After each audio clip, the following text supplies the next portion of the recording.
on, good people? We are back for another episode of your favorite division. We know it. You know it. That's not play.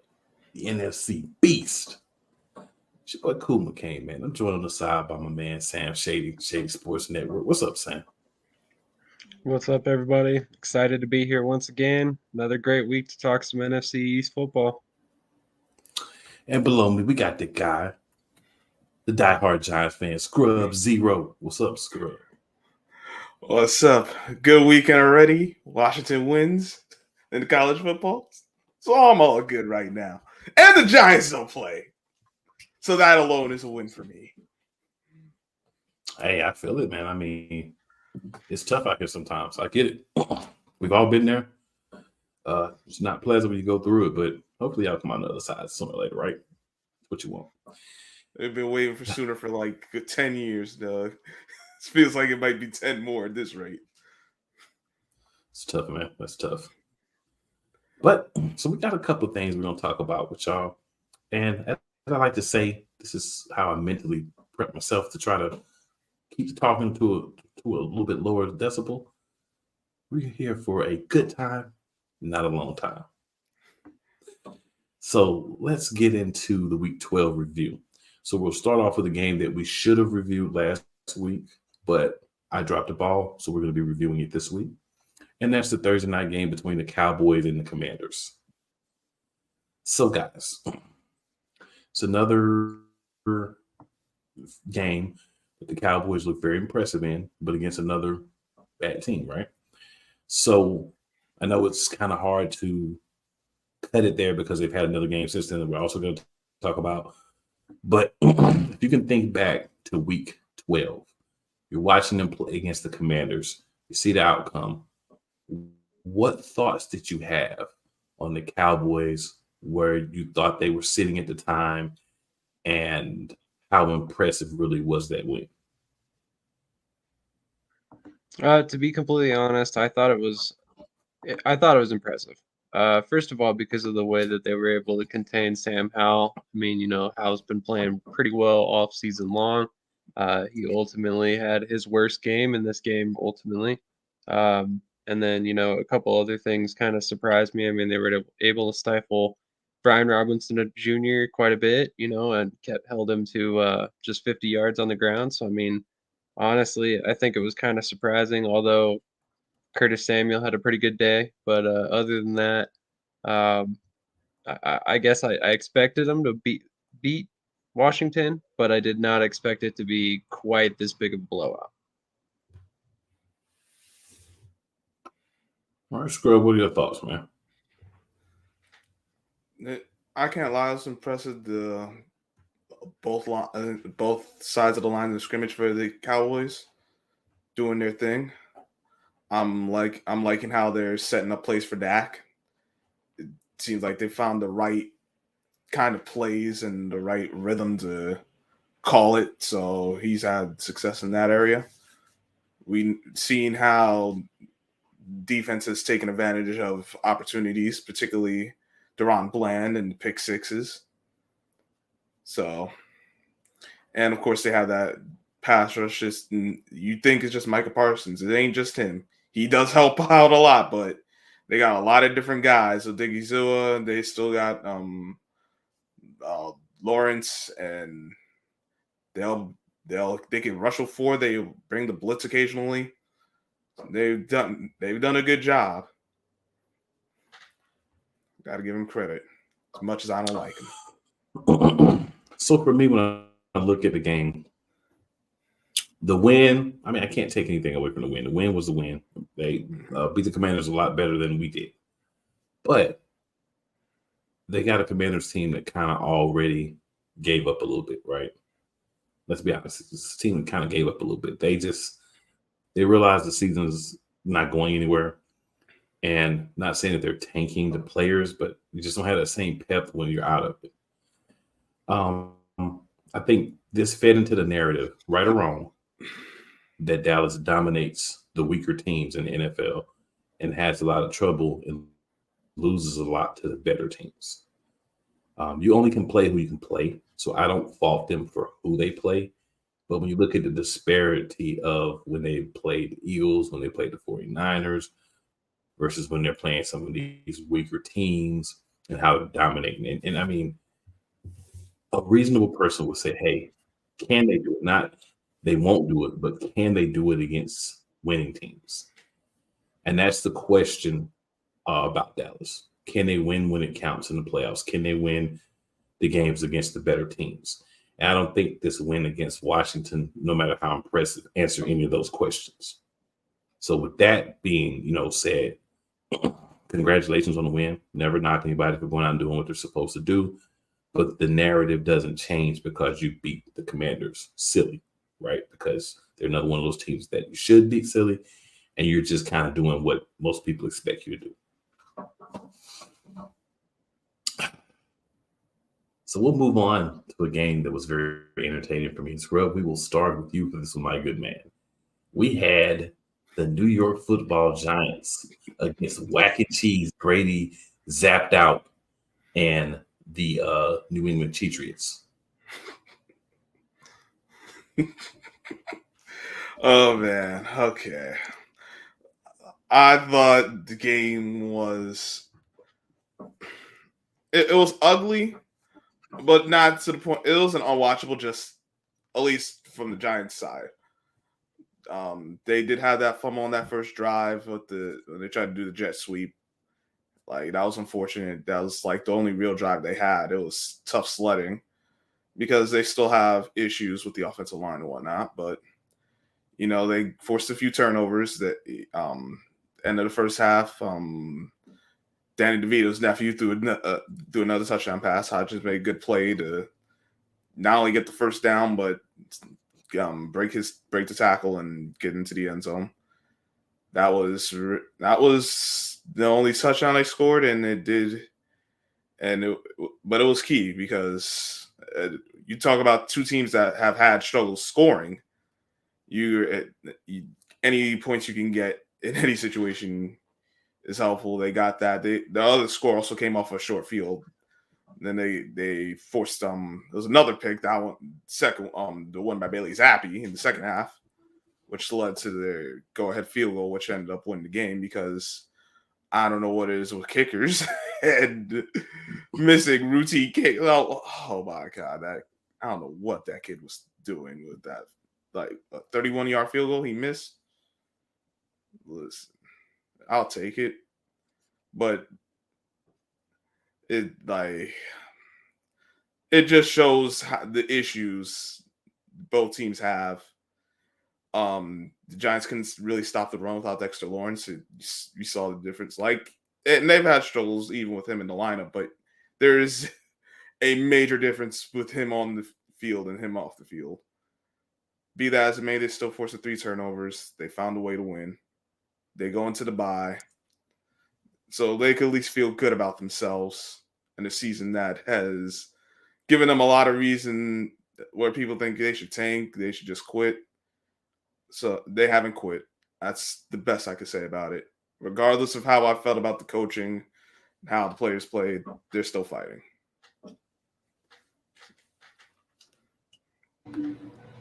Fair enough. I definitely would agree that this was a pretty solid defensive performance by the Giants.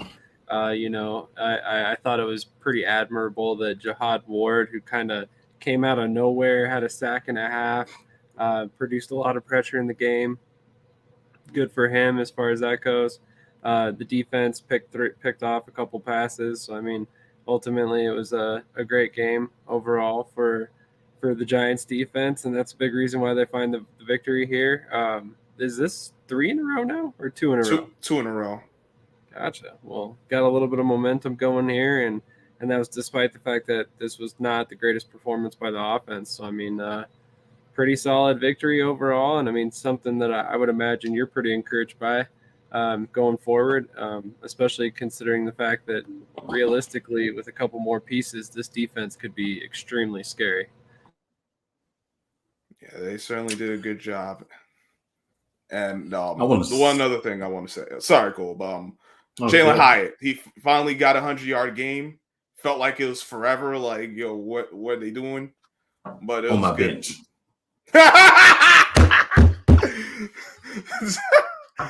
Always when you got him on the bench, cool. Oh my goodness. Jalen Hyde hadn't done anything to be on my field, bro. No, which is Until that game. understandable. Which is very understandable. But it's like, dang, a week where you'd be like, I could have used him. I still won the game by 100 points, though, so I'm not too mad. So yeah, you're fine. But it was good to see because he's played well when he's gotten the opportunities, and for him to finally have a quarterback that has been on point with the throws. And Tyler wasn't bad, but like DeVito's been able to make like the short passes, he could get them yards after catch because he's throwing it where it needs to be for that to happen. Or on like the go balls, he's actually throwing it where his guy could get it and the defender can't pick him off or get him killed. So I just want to say, man, I wanted to give the Giants their flowers. Okay. I love that you, along with Karma, are giving the New England Patriots exactly what they deserve. This is a bad team. This is a team that can't cheat anymore because everyone's caught on to what you were doing. So even though the NFL didn't really punish you for it, because why would they punish Robert Kraft, right? They let this guy go to questionable places and get relaxation that other people can't get without getting suspended. But they allow him to do those things, right? So they give him a slap on the wrist. But it made people aware, like, oh, they really are cheaters. So now people are taking precautions and you can't cheat. This team doesn't look that good. So I just love to be able to continue to carry this narrative. And I want to thank the New York Football Giants for helping me to be able to do this. Because even if the Giants, and this is no shade to you, Scrub, but if the Giants, who are not playing well this year, come out and give you that work. And I know it was a close game, but in my mind, you gave them that work.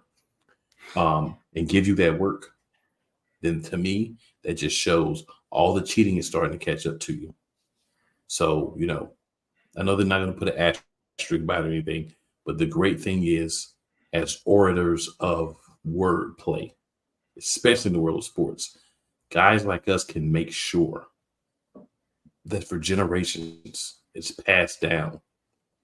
The New England Patriots are cheaters, always have been cheaters, and anytime they get a chance, they will cheat. And that's what I got from this game. And again, I want to give my flowers to the New York Giants who come out and say, you know what? We're having a down season, but these cheating pieces of trash are going to pay. So thank you for handling that for the rest of us. And I'm very happy about that.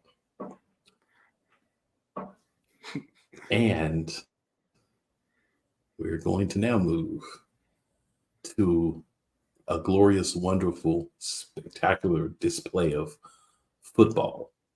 Philadelphia Eagles versus the Buffalo Bills. And I'm not saying this because the Eagles won. I'm saying it because it was actually a good game to watch.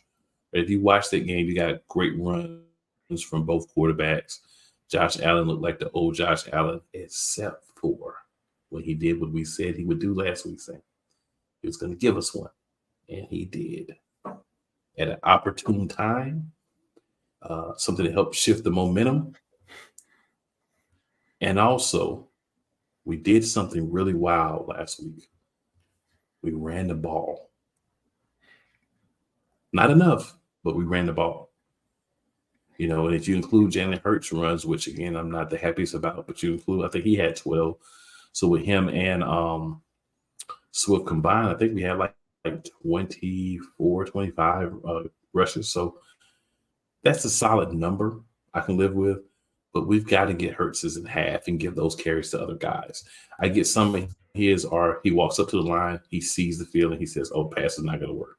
So I got to run it, But at the same time, you need to understand, Mr. Hurts, we need you healthy at the end of the year. So even though if they're calling run plays, you see that there's not a pass, let's audible to something where you handed it off to somebody. Let's audible to something where you're making a quick pass. Let's not try to run the ball as much. I'm not saying don't run the ball because you are a dual threat quarterback. Part of what makes you successful is that you can run the ball. But we need to be very, very calculated is the perfect word I'm looking for on when Jalen Hurts is running the ball. And we're doing a little bit too much, especially for somebody with a bone bruise. Let's not forget that. He's not 100%. Let's keep him on the field, because if something happens and he can't play, that's going to be an L. So let's remember that when we're making game plans, Mr. Johnson. Mr. Tight Pants Sneaky. Let's make sure that you remember that as well, sir. We need Jalen Hurts healthy. We need him on the field. So let's make sure we make that happen. Back to the Bills game real quick. The Bills gave us everything we can handle. Another drop by Gabe Davis. We've had, drops be the catalyst for our success 2 weeks in a row. I'd like to think that maybe our defensive presence, our defensive spiritual pressure, for those of you who watch Bleach and other animes, is what happened, but that's not what happened. Just dropped the ball. But I'll take it. We got wins, and that's all you can really ask for. I'm not happy about the way we looked in the first half.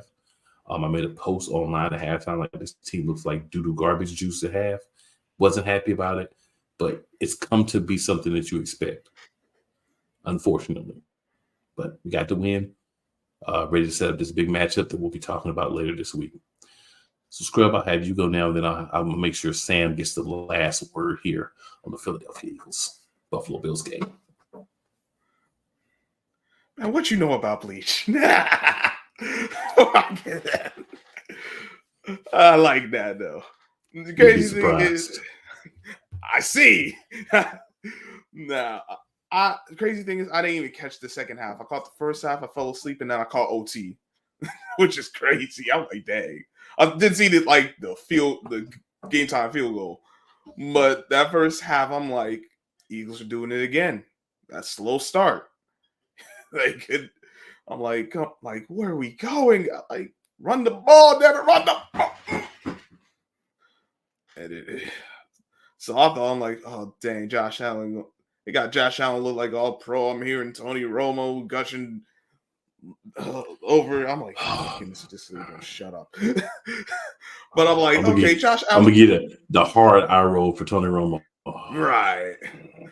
Like, I'm like, dang, Josh Allen really going to do it. I'm like, but then I didn't see the second half, but then I remember, like, he's Josh Allen. And sure enough, he gave one away. He good for one. So it was like, all right, tale of two halves, and then you get to overtime. In fact, what surprised me, they had the one timeout and they decided to take a knee. I thought they would have tried to get the field goal. I personally would have tried to do that. If you really feel that the way they've been talking about Josh Allen, you feel you got that guy, I'll take my shot. Because you know what? If we don't get it, like if it don't look good after like first down, we could just call it a day. But they got the ball. Josh Allen missed, and Gabe Davis late in the game missed after they moving down the field. And all I'm thinking, like, Eagles, get a stop, please. Just because I'm tired of hearing about the Bills. I want them to just be knocked out. But as much as I don't like the Eagles either, but I've already resigned this season to that. But that get away just with the field goal, and then Eagles move down the field. I'm like, so I'm like, where's this defense? Like, y'all gonna try to stop Jalen Hurts? Nah. Y'all want to stop Devontae Smith? Okay. And then the end of the game with the what? That was a quarterback draw. And I'm like, y'all really gonna let him get in untouched? Okay. Thanks to Jason Kelce. Jason Kelce did do a good job. I'm like, y'all really gonna let him go in untouched? Okay. Well, y'all didn't want to win this game. Y'all just made it entertaining. And now we can hopefully finally just bury the Buffalo Bills this season. Eagles, I just, like y'all said, I just want to see them play a complete game. That's really it at this point. Because we know what they can do when they're on. It's just play a complete game. If it got to be 4 quarters, if it's 4 quarters plus the OT, just let's not keep doing this one half. The first half over, we're just gonna sleepwalk through it, and then we gonna come through in the second half. Because I heard someone say like this Eagles team is playing better than the last year, and I personally do not agree with that. Y'all win their games, but I think y'all are playing worse. There's some good things that y'all are playing these close games at this point, but I think if this doesn't get fixed within this final stretch, it's going to cost y'all a chance at getting that Super Bowl. Whoever said that the Philadelphia Eagles have played their best should be flogged.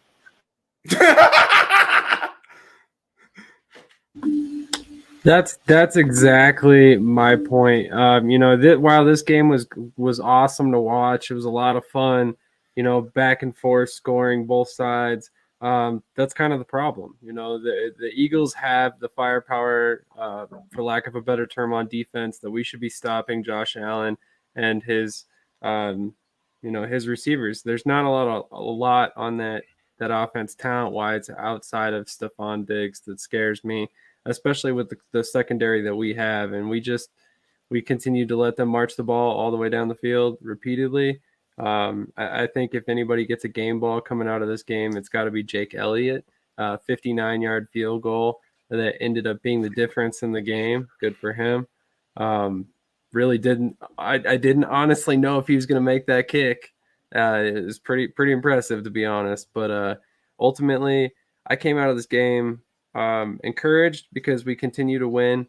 But at the same time, that we still have so many mistakes and things we can clean up that, the rest of the NFL should be watching and paying attention, because if we do get those things cleaned up, we're going to be damn near unstoppable. And hopefully we can do that this week, because we've got a real test this upcoming week against San Francisco.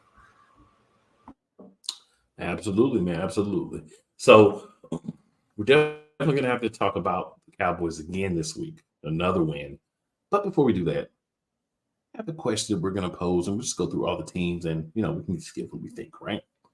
So the question is, what should each NFC East team target with their first round pick? So essentially what I'm asking for those watching the show, and again, thank you for watching. It is pre-recorded again. So if you're dropping things in the comments, we are not ignoring you. This was done already. Just so you're aware. But keep the comments coming. Keep them coming. Basically what I'm asking is, with that first round pick that each team has, because we all have our first round pick, what type of player should they target? Should it be, whatever position, whatever. So we'll start at the bottom of the division. I believe that's the Washington Commanders now. Scrub, we'll start with you. What should the Washington Commanders target with their first round pick? Dang. See, they have a few holes. I think it either has to be. It's going to have to be an offensive or defensive lineman. Like, they don't need a defensive tackle because they're good there, but they're going to need they're going to need another edge guy.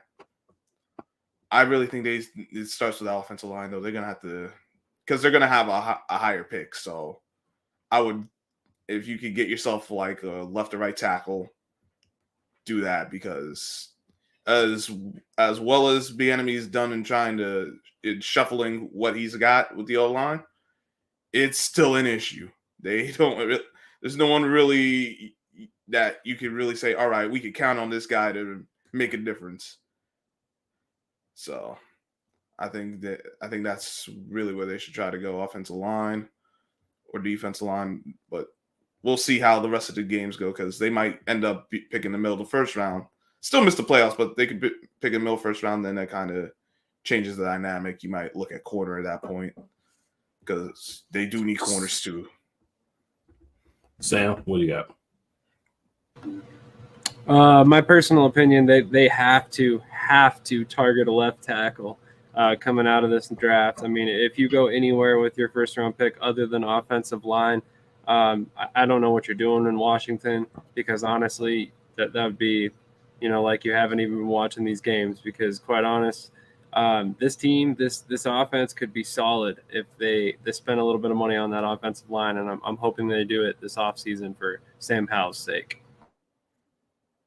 So, I mean, you both have said line, and line is obviously a concern. But I think if you're the Commanders, another place that you could go with your first round pick is linebacker. The Commanders need help at the linebacker position. They are bereft of quality talent across the linebacker position. I'm not saying every player on the team at linebacker is terrible, but they don't have 3 good linebackers. They don't. They may have 2 okay ones, but they don't have 3 good linebackers. So you want to fill that hole because linebacker is very important, especially guys who can be a pass coverage type linebacker. So I think that's somewhere I would look at them and say you could go here and it wouldn't hurt. But, I mean, just wanted to be different from what you guys had said, but line is something they should be looking at. Yeah, like you said, they only got 2 okay linebackers, not even 1 good one. They're going to have to address it this offseason. They have a lot of things to address. Yeah. Which is another reason why they got those extra picks. They got rid of guys they weren't going to pay because they have a lot to address. All right, so Scrub, we'll start with your New York Giants next. What should the Giants target in the draft? I know the easy answer is quarterback. Yeah, easy answer is quarterback, but once again, if you're not getting one of them top 2 guys, you might not need to. I wouldn't rush into picking a guy, but you still got to look at all the other talent. You still got Michael Penix and there's Bo Nix and all these. So you might be able to get a guy in the second round, but I think I would say they need another defensive lineman. Not even defensive lineman. They could use one too, but offensive lineman. But to target really a guard in the first round, because I know they're not giving up on Evan Neal, though you can make an argument they should look for a right tackle too. But they still need to fix the 2 guard spots. You got a guy who came off the couch, one guard, and the other guy who is a serviceable lineman, but he's not a known world changer. Yeah, and it's not really a lot of options I can think of. They need another wide receiver, but the Giants' history with first round receivers has not been good. They all get hurt at some point. And then we saw what happened with the last guy they picked in the first round. Ended up paying him and then trading him, which I wouldn't have minded they traded him, but the pay and trading, that don't make no sense. But that's going back into the history books, and I'd rather not go too far back. But they still need to fix the offense. They could use some more talent on defense, but I think they could address the defense in later rounds. But if you're not going quarterback, I'd say get a lineman. But that's me. What you got, Sam? I'm actually surprised that you're saying get a quarterback, but I wouldn't shock me. I wouldn't have any issues with it. Personally, I think there should be some interest in wide receiver. Regardless of if you're going to move on from Daniel Jones or not, you need some help at the wide receiver position. I mean, if you have any chance of getting a guy like Marvin Harrison Jr., you have to take it. Same with Malik Neighbors. I like him as well, and LSU produces receivers recently, so why not go after him? But definitely would like to see the Giants spend some draft capital at that wide receiver position. Yeah, there's 2 positions for me. Wide receiver is definitely one of them. There's another position for me that I think the Giants need to also address. And then first round may be a little bit of a stretch, but I have to put up that because you really need this position after this year. And that's going to be running back. You're going to need a running back because I don't think Saquon Barkley is going to be back unless you franchise him. And I don't think you want to pay to franchise him. So I think you're going to definitely need a running back.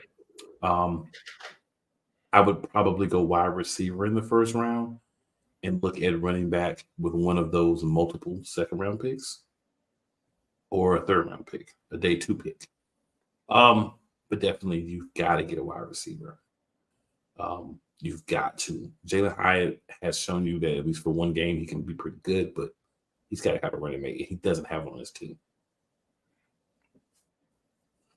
Then we'll move on to the Dallas Cowboys. And we'll keep the same order. Scrub, what's your Dallas target with the first round draft pick?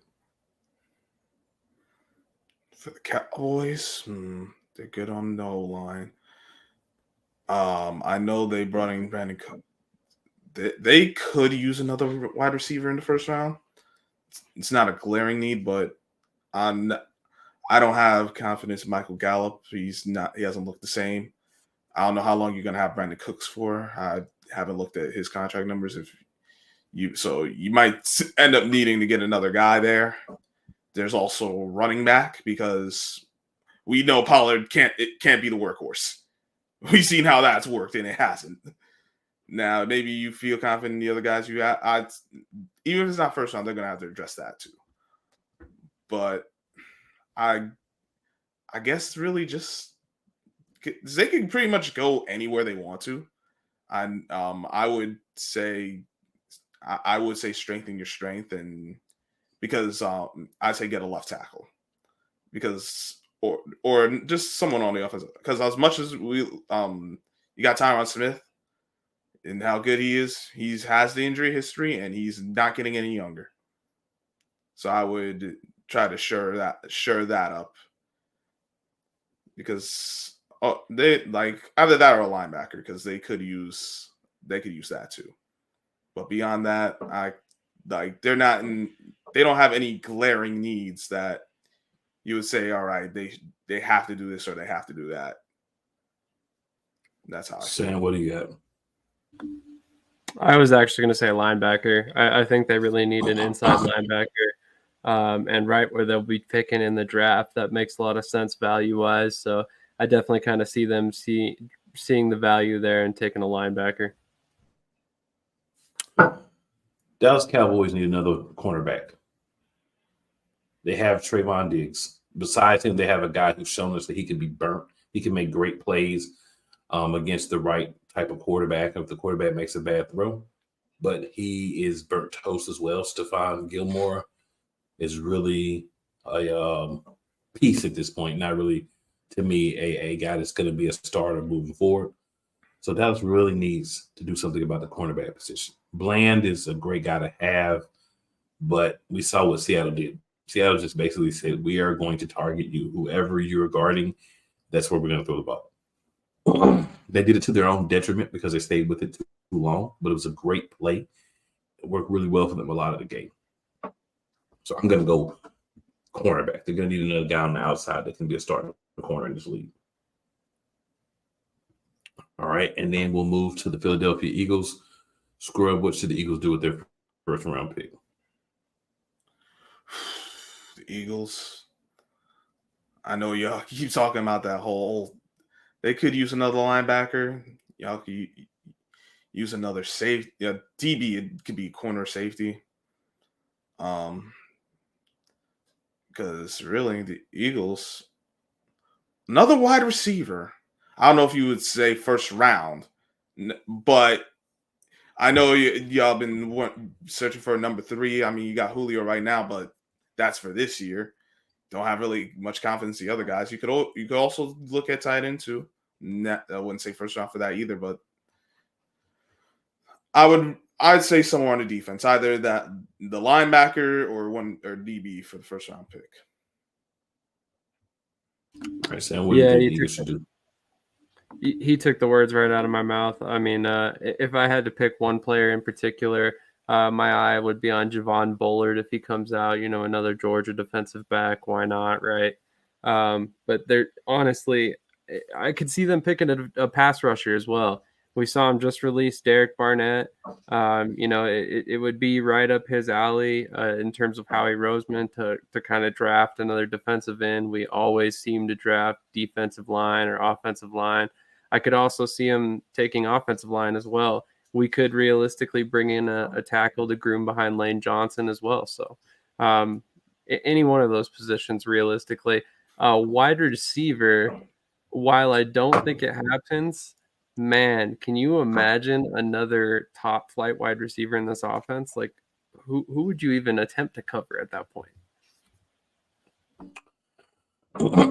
So I'm going to go either another defensive lineman or a safety. I thought about linebacker, but I really want to see what we got with Dean. I want him to get the time, but I wouldn't mind having a guy that can play safety and slot corner. So kind of like a combo guy, because that's what we really need. I think that would help with that donut hole. So those would be my two choices if I was picking somebody for the Eagles. All right, so then we had a Thursday night game to review between the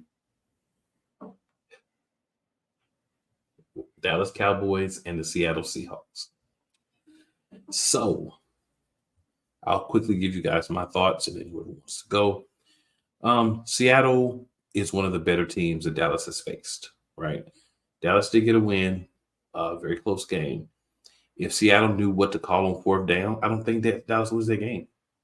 But hey, you can say the same thing about the Eagles for at least 3 games. If guys don't drop the ball, we don't win. So it's that tight of a margin between winning and losing. Seattle, they so wanted to target Bland that you went away from a guy that was having a monster day. When DK Metcalf is having a monster day, you feed the beast. They got away from that.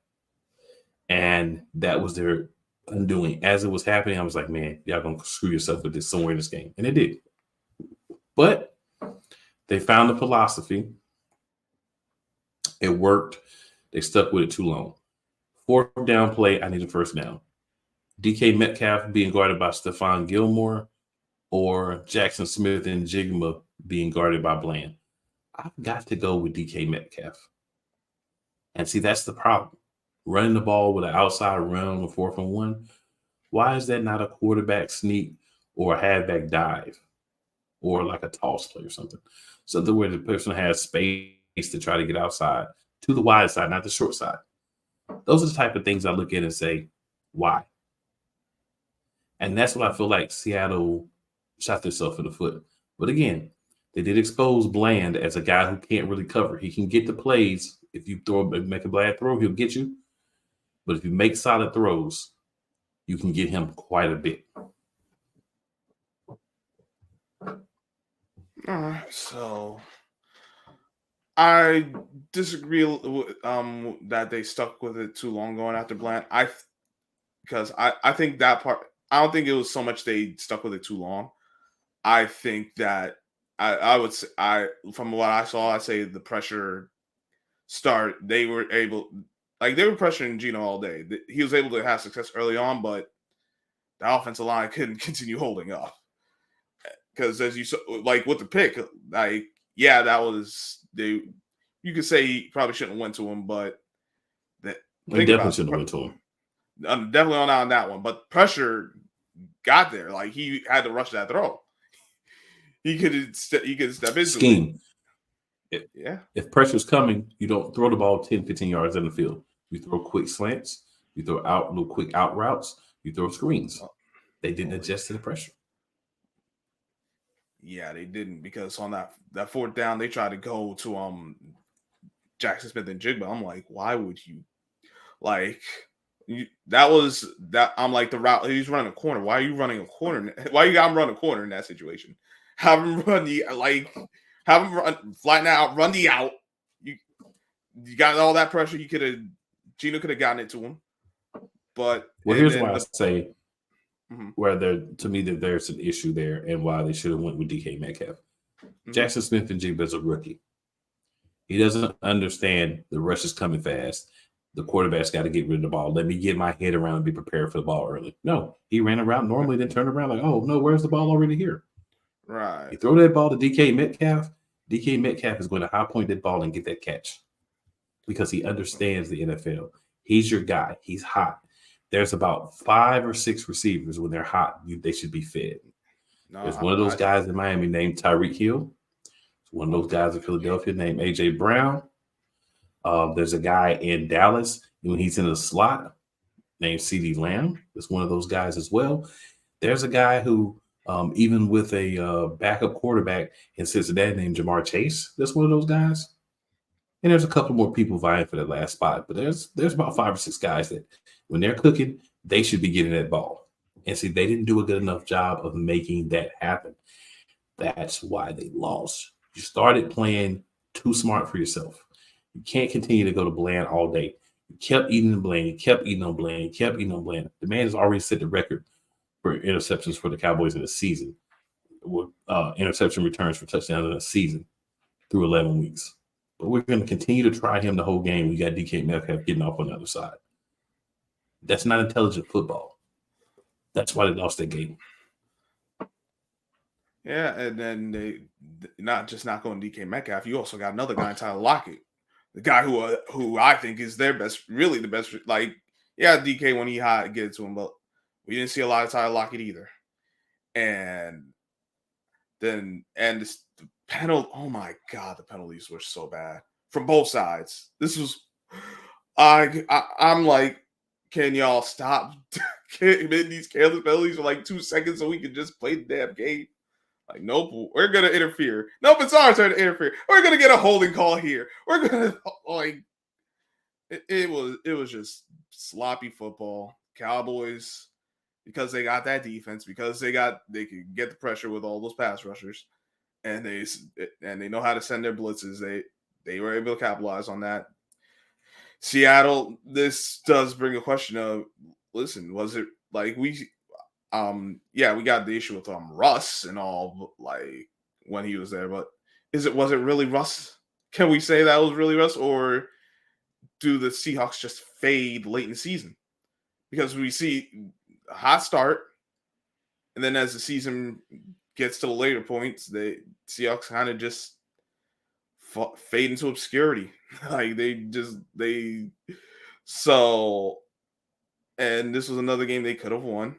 Obviously, you had the missed field goal early on that did also make a difference, because they were down 6 when it was all said and done. They could have, when they would have only been down 3, kind of changes the dynamic of how you go about the game. You're not, because then you wouldn't even, at that point you wouldn't be going for 4th down. You just punt it away and say, Cowboys, here you go, drive the length of the field, see if you can win the game. But, that's life. I give the Cowboys credit for winning, because they were able to, they beat a team that actually was able to put up points against them. The reason I can't really say I'm impressed is because I can't with the penalties. When I see, like, you won, but you had all these penalties that didn't need to happen. That a lot of it you could, if you just play your proper technique, it doesn't. Like, I know some of it is the heat of the moment, but I don't like sloppy football. And when I see penalties, when I see bad technique, I'm like, okay, you won, cool. I saw some good things, but I don't know how much I don't know how much I can take from it. But that's me. That's definitely fair. I kind of wonder about it myself, because, I mean, you coming into this game, I mean, if you look at this on paper, the Cowboys should have mopped the floor with the Seahawks. I mean, yeah, they were 6-5 coming into the game, but, I mean, at the end of the day, did anybody really think this was going to be a competitive game like it was? I didn't. I mean, I definitely thought the Cowboys would honestly beat Seattle a lot worse than they did. And the fact that Seattle was able to find so much success going to DK early, it's kind of concerning going forward for Dallas. I mean, at the end of the day, you have to face a lot of tough offenses in the playoffs. So, I mean, if this is what they can do against Seattle, what are you going to do against a team like San Francisco, Philadelphia when it comes playoff time? Like that's concerning if you're a Dallas fan. But other than that, I mean, great game overall. CD had a great game overall. I mean, just impressive, but at the same time, it just typical Dallas, like playing down to the competition quite frequently. I will say, like I didn't think it was going to be a runaway. I thought it would be more. So the final score would probably be like 23-17. It kind of hangs in that like that 24-20 range, something like that. I didn't think Seattle would get to 35 points, and I didn't I didn't think they would score how they did, and for them to get to 21 at halftime, I'm like, oh wow. And then they scored a touchdown after the half. I'm like, oh, I didn't know you could. They put up the way they did, but then it kind of just fizzled. But high scoring game, it shouldn't have come to that. Yeah, you got your stop. You were able to come through late, but that does bring concerns like, oh, this defense can really be had. Pretty much. All right, so we have 2 games to preview here, guys. Got the Washington Commanders versus the Miami Dolphins. I'll make mine really quick. Molly whopping.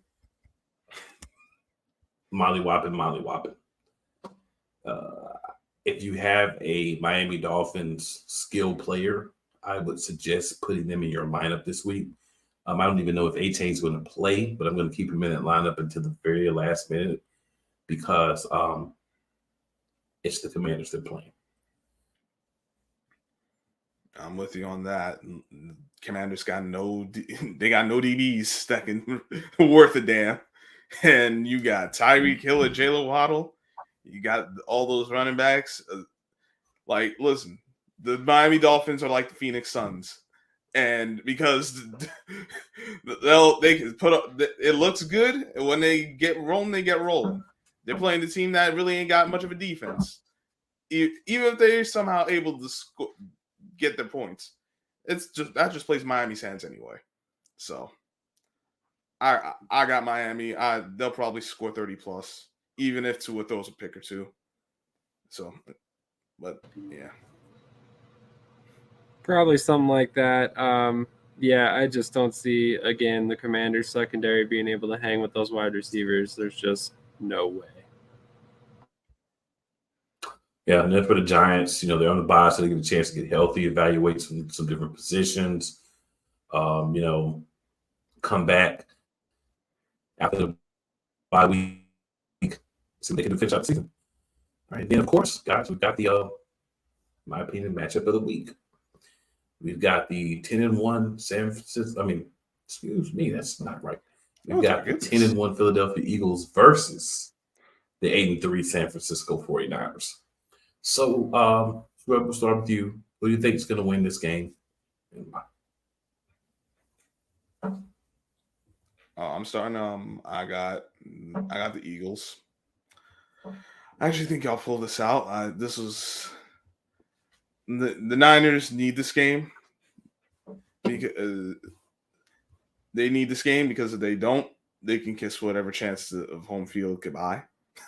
Not that it would absolutely ensure they wouldn't get home field, but you're fighting an uphill battle. You're 3 games behind in the loss column, and then you got to overcome the tiebreaker.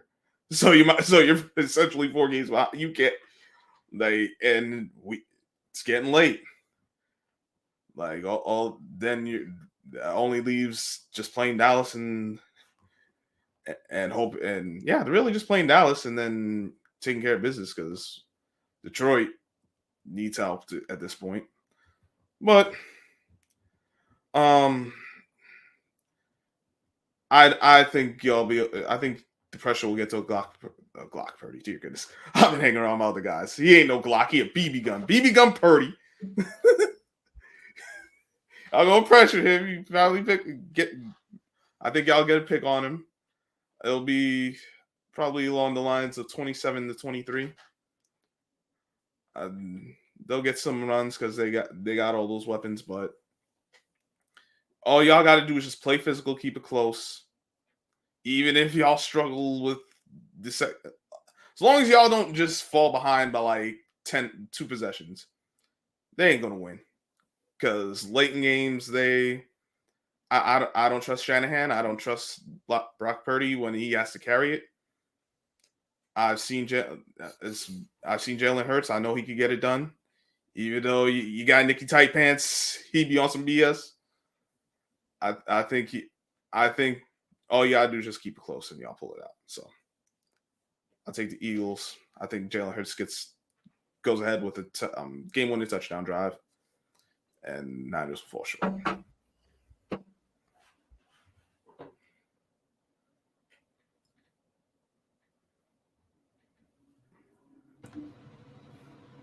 All right, I guess I'll jump in. Basically, in this game, I honestly could see us lose. My concern, realistically, is James Bradbury against their number 2. No matter who you look at it, Brandon Ayuk or Deebo Samuel, one of those guys is going to eat in this game. Whoever's not being overshadowed by Darius Slay is going to be that guy. So I'm a little concerned about that. I'm a little concerned about the rushing attack with Christian McCaffrey, obviously. But ultimately, I think the Eagles can definitely run with this offense. So basically, this game's going to come down to who makes the fewest mistakes. And we'll see. We'll see right now. Philadelphia is definitely leaving that question very much unanswered. So I'm excited for this game, but I'm also slightly anxious for this game. So, I'm picking Philadelphia to win. I'm picking Philadelphia to win everything. I'm just going to. But I will say I do agree with Sam that this is probably the most trying game that we have on the schedule. Every 49ers fan is saying, oh, this is redemption and redemption. And you can't get redemption against losing an NFC Championship game in the regular season. It's not how things work. We had Eagles fans that said, oh, Chiefs game, that's redemption. We beat the Chiefs. I'm like, we did not get redemption. We beat a team in the regular season. Didn't beat them in the Super Bowl. The only way to get redemption is get back to the Super Bowl, whether it's against them or somebody else, and win. The only way for the 49ers to get any modicum of redemption, and they may not realize this yet, but after the game they would, is to get back to the NFC Championship game and win it. Because if you don't do that, you don't get redemption. I do think that the San Francisco 49ers are going to treat this like their Super Bowl. Their whole goal is to go out and prove in their minds that they shouldn't have lost to the Eagles. Now, where I look at it and say the Eagles have opportunities to win, a whole lot of chirping ever since they lost, right? They've been chirping, fans been chirping, players, all this. So the Eagles are paying attention to this. And you have a home game where the Eagles are the underdog. How often does that happen? The disrespect. These are motivating factors. But here's my true concern. I think we lose one of the next 2 games, but only one of the next 2. So I think either we go in here, we take care of the 49ers, we kind of come out of that feeling pretty good. We go to Dallas next week. We maybe not play our hardest, and Dallas gets us. The other option, well, there's 2 other options, obviously. The other option would be go in here, we lose a close game. We are completely pissed because 49ers fans are chirping all week. You got the Arlington / Santa Clara football team merging to kind of, jump on each other's bandwagon because they both need us to lose. But us going out and just giving Dallas the work, really giving them the work. The other one is we beat them both, and I'm wrong. But I feel like something's telling me we're going to lose one of these games. So we'll see. I would love to be wrong. I'm picking Philly this week. And if we win, I'm going to go ahead and tell you I'm picking Philly next week. That's not a spoiler. That's a guarantee. But I feel like one of these we could slip up. But if we don't, we're even more dangerous. Let's see, where this is the 13th, 12th game. I can tell you. Sir, I can tell you the road schedule. You don't have to look it up. You can say no, it's not the schedule. So I'm just counting the amount of games left. Yeah, and I can tell you how many games we got left too. I'll tell you all that. We got 6 games. 5 games after this. After this, 5 games. Man, y'all win the next 2. I know there's still math. There's So if we win the next. So here's the thing. Even if we lose one, that's Mhm. still not going to do either one of them any good. Right. I know that. It's not going to do anybody any good, thanks to one team that I have to shout out before we get out of here. Green Bay Packers, flowers for you. You did us a favor. You gave us a game cushion on everybody. So now we go out. We say we do take a L. Not saying we are, but let's just say worst case scenario, we go out and lose to San Francisco. Dallas has still got to find a way to beat us the next week, or losing to San Francisco meant nothing. San Francisco or Dallas or Detroit. Right. We got to lose both of these games for it to matter. And I don't see that happening. Nah. Heck, even if you win this game, it doesn't really help the Cowboys because, like, even if they do beat y'all, all right, 5-1. Let's just say, and it's 5-1 division. Right, I'll be but we want to beat the Cowboys because it's the Cowboys. No, of course. No. Yeah, they've chirped for years about, we run the NFC East, and we were, a couple of years ago, they were undefeated in the division when we didn't even play our players the last game of the season. Right. They ran around talking about how they were undefeated in the division. So to go in there and spank them, win at home, to go spank them in Jerry World in Arlington, because it's not Dallas, it's Arlington. Mm-hmm. That would be great. And I predicted that going into this season. I'm just saying, even in the scenario y'all win San Fran, like Cowboys still need help because how the tiebreak's going to end up, y'all beat San Fran and they didn't. It ends up going that way. But like, that's what I'm saying. If we beat San Francisco, it does. So if we only lose one of these two games, it does nothing to help any of them. No, of course.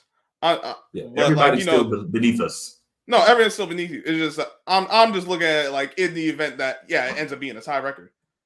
Cowboys didn't take care of business that first game. That's really when they should have won. Well, the Cowboys are not about to win their last. Games, sir. Oh no, I told you they're going to go 4-4, and then one of the losses coming to y'all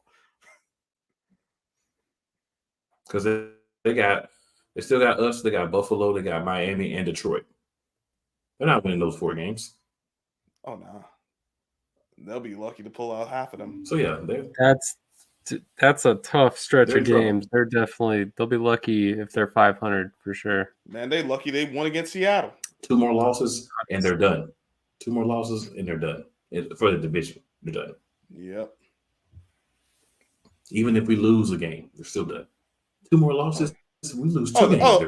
But we don't want the losses because we got that Santa Clara football team. So we need to beat them. If we can beat 49ers this week, we pretty much seal a lot of things for ourselves because it gives us the tiebreaker over them. Yep. We go into Dallas and we say, you know what? Dallas has been chirping. Dallas has been talking about they did stay there. We beat them. We've been winning those 2 games. It's a wrap. You might not even see Jalen Hurts the last 2 games of the season. Yeah. The only thing left is just ladies and gentlemen, lines at that point. Hey, that's what they have to worry about. I don't have to worry about the lines either because we win these 2 games. Right, because y'all don't even play them. Lines don't matter either. Because remember, we only have one. We only have one NFC. So if we lose one of these 2 games, we only have one loss. It's not an NFC loss. Right. Yeah, we don't have an NFC loss. We have an AFC loss. They have NFC losses. We don't have one. Sucks to be y'all. So, Sam Scrub, any shout outs? Anything else you guys want to say before we roll up out of here for the evening? Fly, Eagles, fly. I'll catch you guys on Sunday with the head coach of the Wichita Regulators if you're into the Arena Football League. No. Scrub, you good? Yeah, I'm good. Just glad to be here. Make sure y'all hit the like button, share this, subscribe if you're new. What you always say? Absolutely. What do you say? What? 2 of your friends, 4 of your enemies? Absolutely. Just because they don't like you doesn't mean they won't like us. Make sure you tell them. And also, WDRBmedia.com or WDRB Media on your TuneIn app, Sunday at noon. Come hang out with your boy, Solo, cool in the game. There's a slow descent into madness. You can tell if you've been watching every week. I am who I am. I can't change that. It'll be fun to watch if you tune in. All right. So with that being said, we're out of here for the week. We'll see you back next week. We'll see what we have to report at that time. We'll see how things go. But as always, the Beast is the best. Fly, Eagles, fly. And since there's no Commanders or Cowboys fan here, we only talk about them. Giants might be coming after this bye week. We'll see how it goes.